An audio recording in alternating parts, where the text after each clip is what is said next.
زنجیروں سے جکڑ دیتے ہیں اور انہیں قید کر دیتے ہیں، زنجیروں سے جکڑ کر انہیں قید کر دیتے ہیں، پھر انتظار کرتے ہیں، وہ اسی قید میں فوت ہو جائیں گے، ہلاک ہو جائیں گے۔ تو اس پر وہ شیخ نجد جو شیطانی شکل میں تھا، شیطان، وہ کہنے لگا اس طرح نہ کرو، اگر تم نے اس طرح کیا تو اس کا رب انہیں قید سے نکال دے گا، یا اس کے جو اصحاب ساتھی ہیں وہ اسے قید سے نکال کر لے جائیں گے، تمہاری یہ رائے ٹھیک نہیں ہے۔ تو پھر وہ سوچ بچار کرنے لگے، ان میں سے ایک بولا اس طرح کرتے ہیں کہ اسے اپنے علاقے سے نکال دیتے ہیں، علاقہ بدر کر دیتے ہیں۔ تو شیطان پھر کہنے لگا تم اس طرح نہ کرو، اگر تم نے اس طرح کیا، کیونکہ اس بندے کو اپنی زبان دانی پر، طلاقت لسانی پر، اور یہ بڑی دل میں اتر جانے والی بات کرتا ہے، اگر یہ کسی اور علاقے میں بھی چلا گیا تو لوگ پھر اس کے گرویدہ ہو جائیں گے، اس کے دیوانے ہو جائیں گے، لہذا یہ بھی رائے ٹھیک نہیں ہے۔ وہ کہنے لگے پھر کیا کریں؟ تو ابو جہل نے کہا، ابو جہل بولا کہ میرا ایک مشورہ ہے، اس طرح کرتے ہیں کہ ہر قبیلے میں سے ایک نوجوان لیا جائے اور ان کی ڈیوٹی لگائی جائے، وہ سب نوجوان جو ہر قبیلے سے لیے جائیں ان کے پاس تلواریں ہوں، جب یہ رات کو سوئے ہوں تو یک بار سب ان پر حملہ کر دیں اور انہیں قتل کر دیں، معاذ اللہ استغفر اللہ۔ انہوں نے اس طرح تاجدار کائنات، امام الانبیاء، سید المرسلین حضرت محمد مصطفیٰ صلی اللہ علیہ وسلم کے خلاف اس طرح سازشیں کی۔ انہوں نے کہا اس طرح کرتے ہیں۔ جب ابو جہل یہ بولا تو سب کہنے لگے یہ ٹھیک ہے۔ وہ کہنے لگا جب سارے قبیلے کے نوجوان مل کر حملہ کریں گے تو بنو ہاشم پھر ان سے بدلہ بھی نہیں لے سکیں گے، کیونکہ سب اس قتل میں شریک ہوں گے، اور اس طرح ہمیں ان سے چھٹکارا بھی مل جائے گا۔ تو وہ شیطان کہنے لگا یہ رائے ٹھیک ہے، وہ تو آیا اس لیے تھا۔ جب وہ سارے اپنی مجلس برحاس کر کے چلے گئے تو ادھر حضرت جبرائیل علیہ السلام حضور صلی اللہ علیہ وسلم کی خدمت میں حاضر ہو گئے، انہیں کفار کی ساری پلاننگ کی خبر دے دی اور رب کی طرف سے پیغام دے دیا کہ اللہ تعالیٰ آپ کو مدینہ شریف کی طرف ہجرت کا حکم دے رہا ہے، مدینہ کی طرف ہجرت کا حکم دے رہا ہے۔ جب آپ صلی اللہ علیہ وسلم مدینہ منورہ پہنچ گئے تب سورۃ الانفال کی یہ آیات نازل ہوئی، تب آپ پر سورۃ الانفال نازل ہوئی، اور یہ آیات بھی آپ پر اس موقع پر نازل ہوئی جب آپ مدینہ شریف تشریف لے گئے، جب آپ مدینہ شریف تشریف لے گئے تو پھر آپ صلی اللہ علیہ وسلم نے حضرت علی، حضرت مولا علی شیر خدا،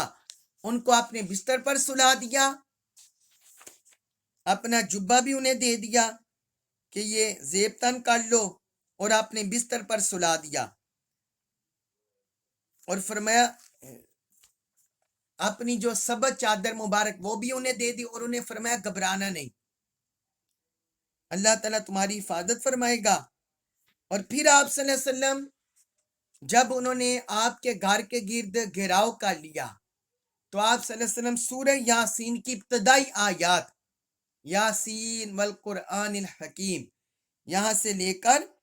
وَجَعَلْنَا مِن بَيْنِ أَيْدِيهِمْ سَدًّا وَمِنْ خَلْفِهِمْ سَدًّا فَأَغْشَيْنَاهُمْ فَهُمْ لَا يُبْصِرُونَ، سورہ یاسین کی 9 آیات، ابتدائی جو 9 آیات ہے وہ آپ نے تلاوت کی اور ان کے سروں پر ہاتھ پھینکی جو آپ کے گھر کا محاصرہ کیے ہوئے تھے، تو کسی کو بھی نظر نہ آئے، اور آپ صلی اللہ علیہ وسلم ان کے درمیان سے چلتے ہوئے حضرت ابوبکر صدیق کے گھر چلے گئے، اور وہاں سے پھر ان کو لے کر ہجرت مدینہ کی طرف روانہ ہو گئے، ہجرت مدینہ کی طرف روانہ ہو گئے۔ تو یہاں اللہ رب العزت نے اسی واقعہ کا ذکر کیا ہے، اسی واقعے کی طرف اشارہ کیا ہے، فرمایا وَإِذْ يَمْكُرُ بِكَ الَّذِينَ، وہ وقت یاد کریں، یمکرو جب سازش کر رہے تھے، بکا آپ کے خلاف، کیونکہ وہ حضور صلی اللہ علیہ وآلہ وسلم کے خلاف خصوصی طور پر سازش کر رہے تھے، اس لیے اللہ تعالیٰ نے آپ کا ذکر خاص طور پر کیا۔ وَإِذْ يَمْكُرُ بِكَ، کہ جب وہ مکر کر رہے تھے آپ کے خلاف۔ الَّذِينَ كَفَرُوا، کافر لوگ، تین طرح کے مکر، تین طرح کی سازشیں رب نے یہاں تینوں ذکر کی ہیں۔ لِيُثْبِتُوكَ، تاکہ وہ آپ کو قید کر دے، جس کا میں نے ذکر کر دیا وہ روایت میں، او یقتلوک، یا آپ کو قتل کر دے، او یخرجوک، یا آپ کو وطن سے نکال دیں۔ فرمایا یہ تین طرح کی سازشیں آپ کے خلاف کر رہے تھے۔ اسلام کو، دین اسلام کو مٹانے کے لیے انبیاء کرام کے خلاف سازشیں، یہ کہ ان کی پہلی نہیں تھی، جس طرح ہم سورۃ الاعراف میں پڑھ رہے ہیں بڑا تفصیل سے کہ منو ان، اسی طرح کی دھمکیاں حضرت شعیب علیہ السلام کی قوم نے بھی آپ کو دی تھی، اور پھر حضرت نوح علیہ السلام کے خلاف بھی وہ ہوئے، ان کی قوم کے افراد۔ پھر حضرت ہود علیہ السلام کا تذکرہ بھی ہم نے پڑھا، حضرت صالح علیہ السلام کا تذکرہ بھی پڑھا، حضرت لوط علیہ السلام کا تذکرہ بھی پڑھا۔ حق کی دعوت لے کر جب بھی کوئی اٹھا، انبیاء کرام میں سے یا کوئی اور لیڈر، تو حق کے مخالفین اسی طرح سازشیں کرتے رہے۔ وہ حق کو دبانے کے لیے ہر طرح کی کوشش کرتے ہیں، اوچھے ہتھ کنڈے استعمال کرتے ہیں، اور حق کے علمبردار کو نبی کی شکل میں ہو یا ان کے ماننے والوں کی شکل میں ہو، وہ ان کو مٹانا چاہتے ہیں، تاکہ روئے زمین پر اسلام کسی طرح بھی نہ پھلے پھولے۔ اسلام کی جو عدل کی تعلیمات ہیں، انصاف کی تعلیمات ہیں، اللہ کے دین کا جو نظام ہے، یہ کسی طرح بھی مستحکم نہ ہو۔ کیا پاکستان میں بھی ایسا نہیں ہوا؟ پاکستان میں بھی ایسا ہوتا رہا، لیکن افسوس یہ ہے کہ یہ مسلمان کے خلاف ہو جاتے ہیں۔ یہاں تو اللہ تعالیٰ نے کافروں کا ذکر کیا، لیکن جب حق کے غلبے کی بات ہے، عدل کی استحکام کی بات ہے، مستوی نظام کی بات ہے، محمدی نظام کی بات ہے، الوہی نظام کی بالادستی کی بات ہے، تو پھر مسلمانوں کے اندر ہی ایسے فتنے پیدا ہوتے ہیں جو دولت کے نشے میں مخمور ہوتے ہیں، اور سٹیٹس منصب کے نشے میں جو ہوتے ہیں، وہ اپنے مسلمان بھائیوں کا بھی خون بہانے پر تیار ہو جاتے ہیں۔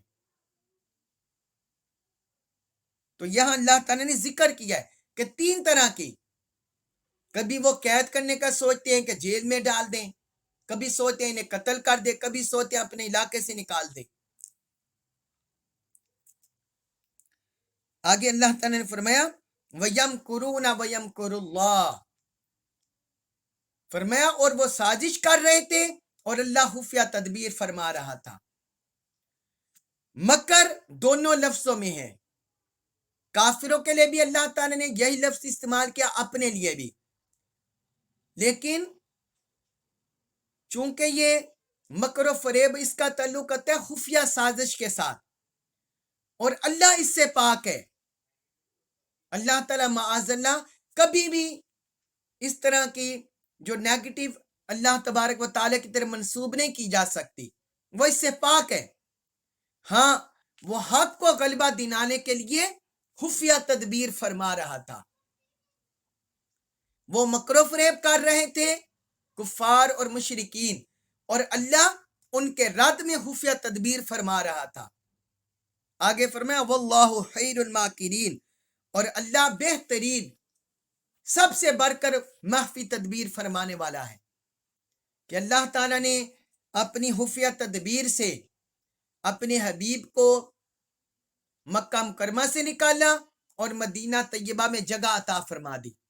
اب یہ مالک کی خفیہ تدبیر تھی۔ پھر وہ اس پر یہ سوچتے تھے کہ پتہ نہیں یہ اس اجنبی ملک میں چلے گئے ہیں، اجنبی علاقے میں چلے گئے ہیں، وہاں دین اسلام پنپے گا بھی یا نہیں، وہاں دین کے ماننے والے پیدا ہوں گے بھی یا نہیں۔ تو رب نے اپنی خفیہ تدبیر سے